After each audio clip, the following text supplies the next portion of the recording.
What is going on, YouTube? Welcome back to Hot Take Tuesday. Season 3, Episode 2 is officially here, ready to rock and roll. Have a couple of good hot takes after a wild week, too. Super excited to get into this weekend. Thank you for tuning in to the JDW Sports Talk Show. Great place to be, great community. Join that Discord server. Lots of giveaways in there. You know, that's how you know about giveaways. Become a YouTube member. There are plenty of ways to support the channel, or just drop a like. You know, all of that works. So I appreciate you stopping by. Let's get into it. Let's not waste too much more of your time. So, first off, from Silver Sides, we have the Saints drop 50 on a battered Eagles team. So let me tell you something real quick. This is a game that I'm on the fence about, okay? Because the Saints have been incredible the first 2 weeks, dominant. There hasn't been a team that's more dominant than the Saints. And last week, you could cut the Saints score in half, and they still would have won. Both weeks, actually, you could do that. So the Saints absolutely looking incredible. And not many teams can say that. Now, the Eagles, they've been a little bit different, okay? They played the Packers, Super Bowl contender. In my eyes, they looked good. You know, they had a couple of rough spots. They had a couple of turnovers. In the beginning of the game, it was looking like the Packers were really going to take it pretty quick and pull away pretty early. But the Eagles' defense showed up, and the Eagles' defense had a pretty good day against Jordan Love, you know, considering how poor the Eagles' offense was at times, especially Jalen Hurts, and, you know, especially in the beginning of the game where turnovers, just very poor, very sloppy. It's early football. It's week 1. Friday, you're in a different country, in a different, you know, everything's different. You know, maybe different time zone. I'm not sure if it's different. But, hey, could the Saints drop 50 or damn near 50 once again on the Philadelphia Eagles? They could. They absolutely could. The Saints offense has been humming, obviously. Damn near 50 points in 2 games. But will they go and batter the Eagles? I don't know. I think this is going to be a good game. You know, I'm not saying that the Saints aren't a good football team. I think they are a very good football team.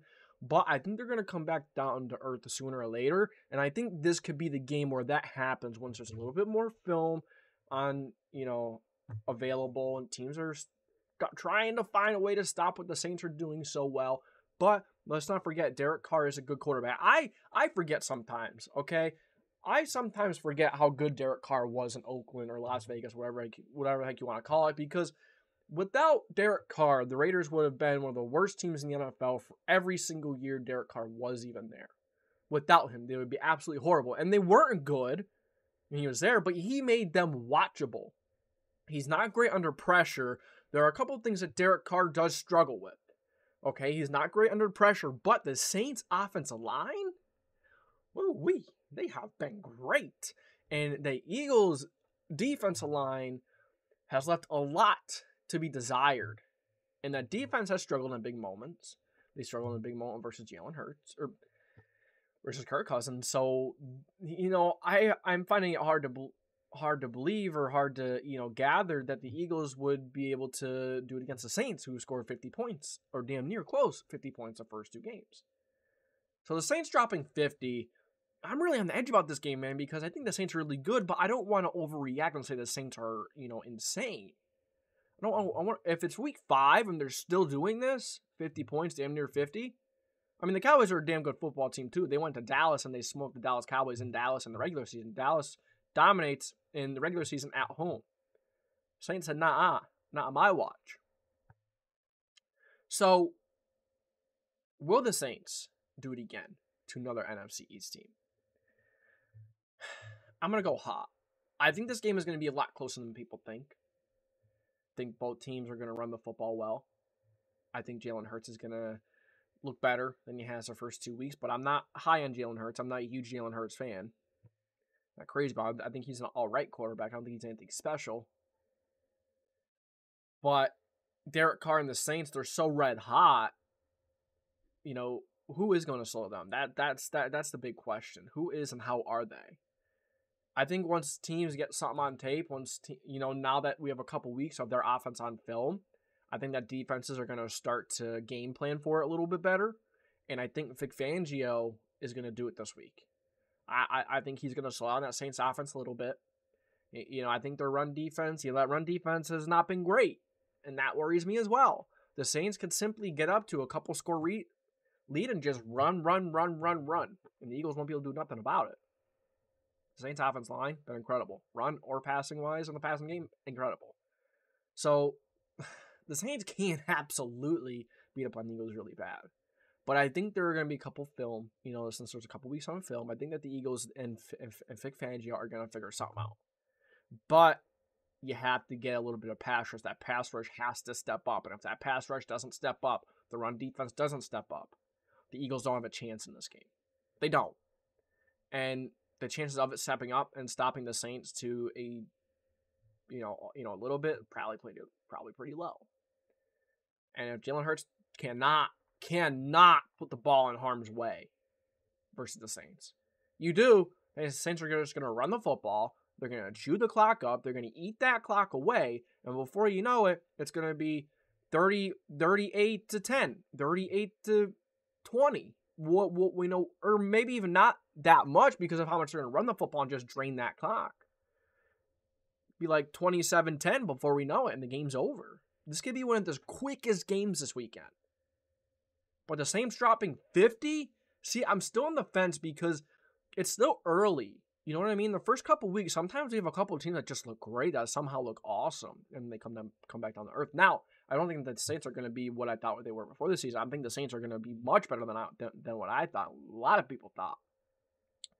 But are they going to stay as dominant as they are now? I'm not sure. I mean, they have a bunch of weapons. They have a good tight end. They have a good offensive line, good quarterback. The defense is pretty good. This can be one of the better teams in the NFL. Shocker. It was a shocker. None of us expected the Saints to come out this strong. But we'll see as the film comes out, as, more defenses are trying new things or figuring out new ways or trying something new, something might break. They might figure something out on film. And that would be all the difference. We'll see. I think the Eagles should try to blitz them a little bit, but Vic Fangio is not a big blitzer. But the Saints dropping 50 on a battered Eagles team, I don't know about that. I'm going to go hot. I'm going to say it's very unlikely because they're going to run the football a lot. And, they could score 50, absolutely. Anything's possible, but I don't think it's going to happen. I think there's going to be so much running of a football that there's not going to be enough time for them to drop 50 in this game. If, the Eagles defense doesn't step up and the Saints continue to do what they're doing. So I'm going hot, but this was a fun one to talk about. Good one to talk about. So, all right, next up, from LCCJS 27, the Bucs get the second seed in the NFC and finish 12-5 or 13-4. So the Buccaneers, another team in the NFC South. We did not expect this from the NFC South. And the Falcons just beat the Eagles. The Falcons are only going to get better as the season goes on. Panthers, we don't need to talk about them. But this NFC South, I could see all three of these teams making it. All three of these teams are freaking incredible. And they're only going to get better as the season goes on. We'll see how the Saints do. We'll see how the Bucs continue to do if they continue to dominate. But Bucs get the second seed in the NFC and finish 0-5. So they're going to have to finish in front of the Saints. If the Saints don't cool down, they continue this all season long, it could be a long season for the rest of the NFC South. The Bucs, they did pretty good against the Commanders. They controlled that game really well. Felt like the Commanders were sticking around. They let the Commanders stick around, but they didn't let them really get back into it, if that makes sense. Did a very good job against the Commanders. Stopped the run. Very good against Jaden Daniels. Baker Mayfield, awesome. Best quarterback week 1. Week 2, the Bucs were a little sloppy. It wasn't a pretty win, but they beat one of the better teams in the NFC, in the Detroit Lions. So that's a big contributor to them maybe getting a bigger seed this year, beating the Lions, a team that's probably going to win their division. And then the Vikings are looking sneaky now too. It's such a crazy beginning of the season, but crazy beginning. The NFL's always crazy in the beginning. So I think we'll see things calm down as the season goes on. The teams that we expected to be good. Maybe a surprise, like the Saints in there will continue to stay good. I think the Saints will be good all season long. They just have too much good going for them. But the Bucs getting the second seed in the NFC, they're going to have to win their division. You have to win your division first, and that's going to be an incredible battle for the division if this goes on all season long. But going 12-5, 13-4 is absolutely viable. Absolutely possible. If Baker Mayfield keeps playing like this, and they weren't even fully healthy versus the Lions. And don't get me wrong, it wasn't a pretty game versus the Lions, but they beat them. And Baker Mayfield was clutched, man. clutch, anticipation. He's looking every bit of the first overall. He is looking worth every bit of that first overall pick. The Browns picked him, and imagine being the Cleveland Browns right now, looking back, being like, we gave rid of Baker Mayfield for Deshaun Watson. At the time, it seemed like a no-brainer. Now you look back and it's like, wow, they screwed up.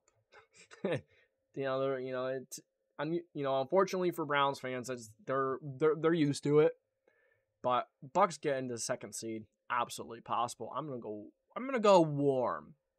No, yeah, I'm gonna go warm. I'm gonna say it's a little unlikely, just because of how strong their division is. It's gonna be tough to win that division. You may have a couple losses right in that division right there already. You may you may split with the Falcons. You may split with the Saints. If you split with the Saints, if the Saints keep looking the way they do, I'm not sure if they're going to be able to split with the Saints.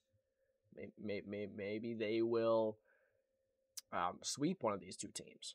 You have 2 wins right there with the Panthers, unless you really screw up and something weird happens there. Which it always happens. That kind of stuff always happens. But looking at everything, looking on paper, should sweep the Panthers. And they'll probably go 1-1 against the Falcons and Bucs, or sweep one of them, and maybe go 0-2 against the other one, or sweep both, or split with each one. So division's tough. You got to win that division first to get one of the top 4 seeds. So I'm gonna go warm. It's a little unlikely because of how contested the division is, but at the same time, the Bucs have looked every bit of one of the best teams in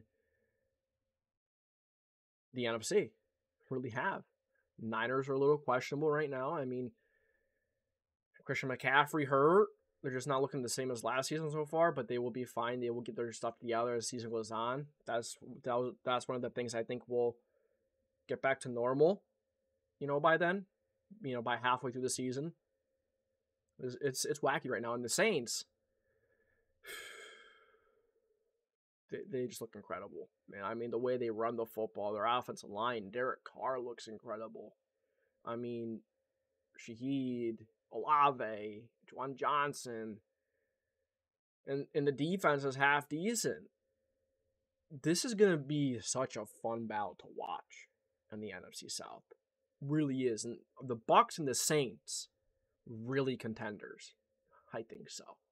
I think that's going to continue throughout the season. We are going to witness that every single week, how good both of these teams are. Baker Mayfield has been one of the best quarterbacks in the NFL, and Derek Carr has been pretty good. More than enough to bring the Saints to a really good record and maybe a division title. Very possible. Maybe even a top seed in the NFC. I can see the Bucs or the Saints get a top seed. I can see both of these teams having more, 11 or more wins this season. 12 or more wins. It wouldn't shock me. Maybe the Falcons with 10 or 11. That's just an amazing division. Awesome division. But Bucs getting the second seed. I'm going to go warm. So it's a little unlikely just because of how contested the NFC South is. So, really good hot takes so far this week. I'm really enjoying talking about all these. I'm just, it's been an interesting NFL season, to say the least. Head of table 23. His take is, Carolina Panthers drafted QB with their first overall pick. So he's already saying, man, Panthers first overall pick, and there's nothing that's going to change that.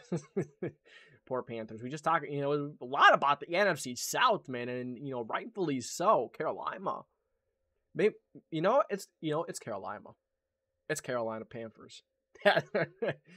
But absolutely. Unfortunately, I don't think it's Bryce. I don't think it's a lot of it is Bryce Young's fault. I like Bryce Young, and I think Bryce Young is a very good quarterback. But, really bad situation. The Panthers have nothing there for him. I think the Panthers should at least, go ahead and explore options to try and get him, a little more help, like another weapon or, someone, some more offensive linemen. You don't even need to get a great defense right now. Just protect your quarterback and give him a chance, and then build your defense. They're not even giving Bryce Young a chance. They're already sitting him for Andy Dalton.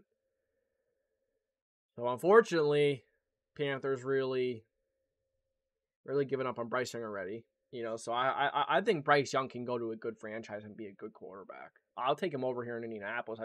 He's a smaller quarterback, but I think he's got some really good attributes and traits to him. I would absolutely take him over here in Indianapolis over AR. But the Carolina Panthers drafted QB the first overall pick. I mean, gonna go cold, man. It's not really a hot take. You know, if they get that first overall pick, it's not gonna shock me. You know, I mean, they look worse than last year somehow. They look worse than last year, and you know, we knew that the defense was gonna be worse. Offense, we thought would maybe be a little better. It's just not. It's just not. Coaching is a little tough as well. I'm sorry, Panthers, that you have to deal with this. It's so tough, but drafting a quarterback, the first overall pick, if they get it, probably will. Them, Colts, Giants. There are a couple teams in contention for first overall pick, so that are going to be so cold. Not really too much of a hot take, but fun to talk about. Let's see. Next up, Joshua Kissinger. The Colts go 3-14. Oh boy. Where do we start? Where do we start with this football team? Where do we start with the Colts? I don't even know where to start. I mean, let's start with the Packers game. Okay. Shane Steichen, what are you doing? Why are you running on 3rd and 10? One of the most important downs in the game, one of the most important moments of the game. Why do you run the football? And on top of that, why don't you run with one of the most electrifying football players in the National Football League in Jonathan Taylor? No, you gave it to someone else. I don't remember who you gave it to. You didn't give it to Jonathan Taylor. You tried to outsmart the other team. You know, I think you outsmarted yourself in that position. You didn't end up getting first down. Didn't end up scoring a touchdown on that drive, but that's not a good decision. You made 4th down easier, yeah, but it wasn't a good decision. Okay. So, that game was horrible. Defense, horrible. Let's talk about the defense a little bit now. You know, the defense just secondary, horrible. Run defense, horrible. You can't stop a nosebleed. You can't stop nothing. Josh Jacobs ran for 100 and some yards. 114 yards in the first quarter. First 2 games, the Colts have allowed almost 500 rushing yards. Like 424, I think, something around there. It's absolutely horrendous. There's 212 rushing yards allowing per game. If the number is even right, it might even be more. Nonetheless, even if it's above 120, it's an issue. Forget 200. 212. This Colts team is one of the worst in the NFL. 13-4 would not shock him one bit. Anthony Richardson, not looking good. And all the football players that we paid, not looking good. Michael Pittman Jr., not looking good. Where has he been? He's been non-existent. He's a good magician. Good at making himself disappear since getting paid. I mean, the effort isn't there since he got paid. Kenny Moore II, where have you been? He has the same issue. Every time he gets paid, he plays like crap. Absolute crap. But when it comes to contract year, he wants some big money. He plays pretty good, right? But once he gets paid, he's not the same. And unfortunately, some players are just like that. And it sucks. You know, where's the effort? They're like, okay, I got my money. Okay, I'm not going to play as hard. That's ridiculous. Ridiculous. So, Colts going 3-14. You got to play the Texans again. You got to play the Titans. I don't know how you're going to score against the Titans. You got to play the Bears this week. Anyone can run the football on us. Anyone. And, you know, we did play 2 good rushing attacks to start the year. Joe Mixon, Pierce, the Texans, and then they could pass the ball, so you got to kind of focus on both. Packers, we knew that they were going to run the football. I mean, you did have Josh Jacobs, one of the better running backs in the league. Malik Willis cannot throw the football. Malik Willis did not have to throw the football to win this game. The Packers ran 53 times. You know how many times the Colts ran? 18. Yeah. So, Shane Steichen, what were you doing? Everyone but Jonathan Taylor and Alec Pierce, what were we doing? Well, Colts going 3-14. Chris Ballard, you suck. I can't wait to go 3-14. I don't want to see my team do bad. That's not, that's not what I want. I want my team to do good. I want the Colts to be good, man. I want Anthony Richardson to be the man, but he's not. Like I said, I'll continue to give him a chance. I'll try to give him a chance. But I feel like I've given him plenty already. And it's only getting 6 games, 2 games this year. But under 50% completion percentage. Yes, versus the Packers, receivers really sucked. Receivers kept dropping the ball. There were at least 5 or 6 drops. At least. So, not all AR's fault that week. But 4 interceptions the first 3 weeks. No, the first 2 weeks. It's bad. It's bad. And it sucks because if Chris Ballard goes, you bring a new GM in, everyone needs to go except for Shane Steichen and Jim Bob Cooter. Let's get that straight out of the way. If Chris Ballard goes and Shane Steichen is here when the new GM gets here, a lot of times when you get a new GM, they want their own guy at head coach. They want their own people. So I'm just praying. I hope to Colts, please. Don't let Shane Steichen go no matter what. Get Chris Ballard, get Gus Bradley out of Indianapolis, and never let them back in the building. You know all the AI and stuff they have going now? Put a little camera out there and put 2 faces on it. Put Gus Bradley's and Chris Ballard's faces on it, and when they walk up to the door, have that thing scan them and just boot them away, okay? Just boot them away. I don't care how you do it. Just keep them out of the building. Keep them far away from Lucas Oil Stadium. The Colts going 3-14. Cold, man. It's very possible. Very realistic. Not a good football team. Can't stop the run. Can't stop the pass. Can't pass the ball. You could run the football, but are we going to run it more than 18 times, 12 times? Jonathan Taylor ran for 12 times over 100 yards. Nah, let's not run the football more. Let's pass it with our quarterback that cannot complete a pass and save his life. That's just going to, I'll give him the receivers just straight up dropping the ball.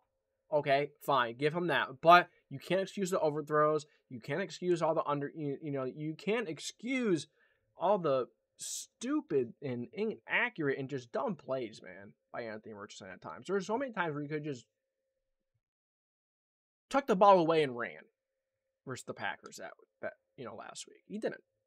But the Colts going 3-14 cold, very possible. Would not shock me one bit. All right, last hot take for the evening from Tones.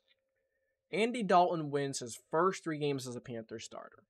Okay, so let's take a look at the Panthers' first 3 games.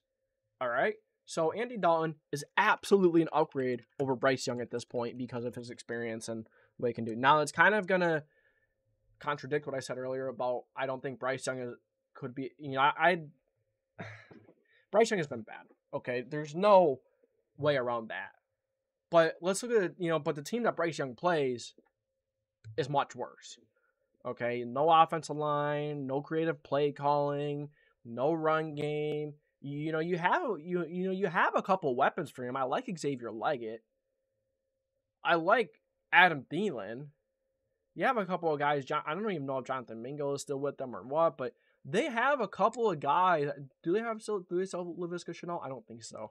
But regardless, they have a couple of weapons. Not a ton, but they have a couple of guys that can make a couple of plays. You have a veteran in Thielen. I think you have a future superstar in Xavier Leggett.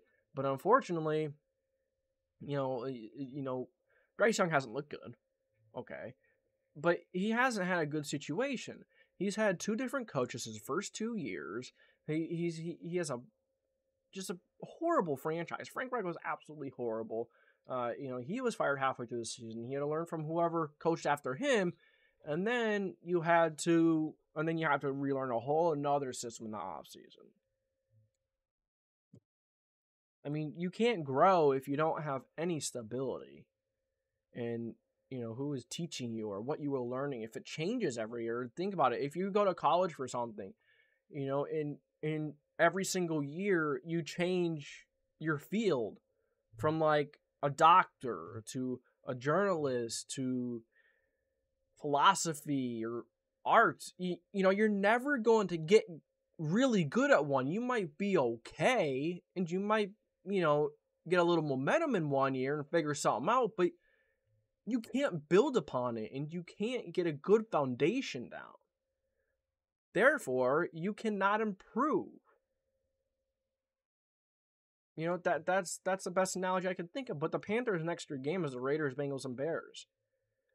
The Bengals usually start slow this season, but I don't see them losing to the Panthers. I mean, they lost to the Patriots, and wait, no, yeah, the Bengals lost to the Patriots, almost beat the Chiefs, but Joe Burrow and the Bengals should not have an issue with the Panthers early in the season. Though weird things happen, we saw them lose to the Patriots. You have the Raiders; they just beat the Ravens. I mean, they look like a competent team. I don't think they're great. I think they're okay. I don't think they're anything special. I'm not a fan of, Gardner Minshew's a good backup, but not a good starter.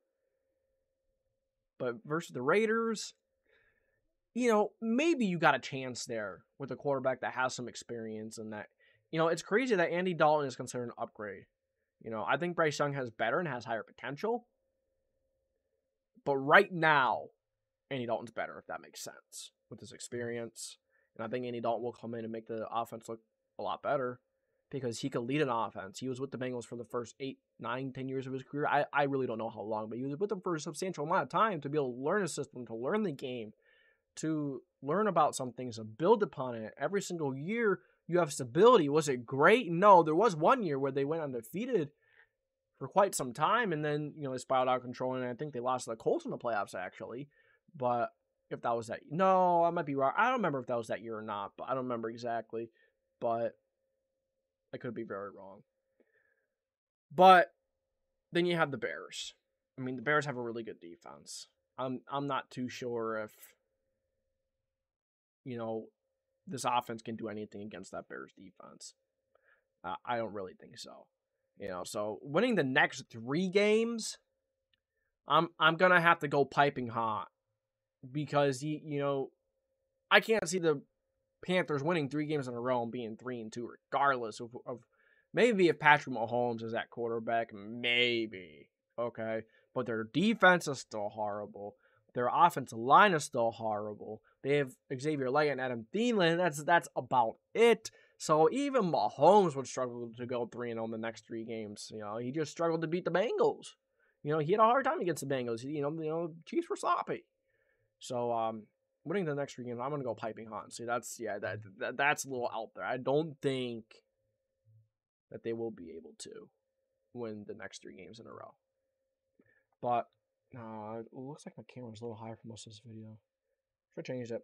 Oh, well, but, ignore the background.